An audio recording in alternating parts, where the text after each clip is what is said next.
Oven ছাড়া বাসার চুলাতেই কিন্তু খুব সহজেই বান তৈরি করা যায়।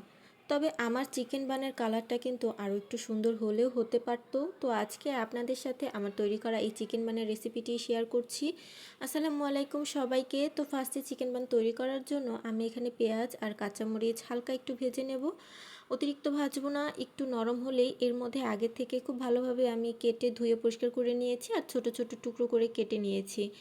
চিকেনগুলোকে একটু ভেজে নেব, আর ভেজে নেওয়ার মধ্যে আমি এর মধ্যে আদা রসুন বাটা আর স্বাদ অনুযায়ী একটু লবণও দিয়ে দিয়েছি।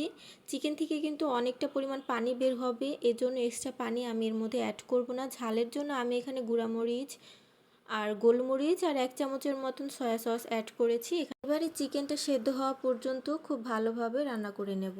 নেক্সট টাইম আমি চুলাতে চিকেন বান তৈরি করব, এর আগে আমি কখনোই চিকেন বান তৈরি করিনি। তো এরপর এর মধ্যে আমি 1 কাপের মতন দুধ দিয়ে দিয়েছি, 1 চামচের মতন ময়দা অ্যাড করেছি, আর এখানে আমি টমেটো সস আর মরিচের সস একত্রে মিশিয়ে তারপরে এখানে 2 চামচের মতন ব্যবহার করেছি। খুব সুন্দর একটা ফ্লেভার আসবে যদি আপনি এখানে অরিগ্যানোটা ব্যবহার করতে পারেন।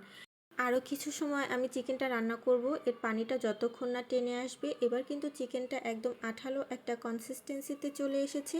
এবার একটা বাটিতে আমি নামিয়ে রাখবো। আমি আগে থেকেই বান তৈরি করার জন্য আটার ডোটা রেডি করে রেখেছিলাম। তো বান তৈরি করার জন্য আমি যেভাবে ডোটা তৈরি করেছি সেটা আর আজকে আপনাদের সাথে শেয়ার করলাম না, যেহেতু এটা অনেক আগে আমি তৈরি করে রেখেছিলাম। এবারে একটা রুটির মতো করে আমি বেলে নেব। আসলে রুটি যতটা পাতলা হয় বান তৈরি করার জন্য ডোটা কিন্তু একটু মোটা করেই বেলতে হবে।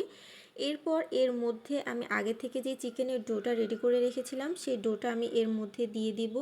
দিয়ে দেওয়ার পর দুই পাশ থেকে কিন্তু মুখটা খুব ভালোভাবে লাগিয়ে দিতে হবে। এখানে চাইলে কিন্তু আপনারা পানি ব্যবহার করতে পারেন, কেননা পানিটা কিন্তু পরবর্তীতে আঠার কাজ করবে, এতে করে পরবর্তীতে এর মুখটা কিন্তু খুলে যাবে না। চিকেন বান কিন্তু চাইলে অনেকভাবেই তৈরি করা যায়, তবে আজকে আমি এইভাবেই তৈরি করছি, কেননা এই ডিজাইনটা আমার কাছে বেশ ইন্টারেস্টিং লেগেছে।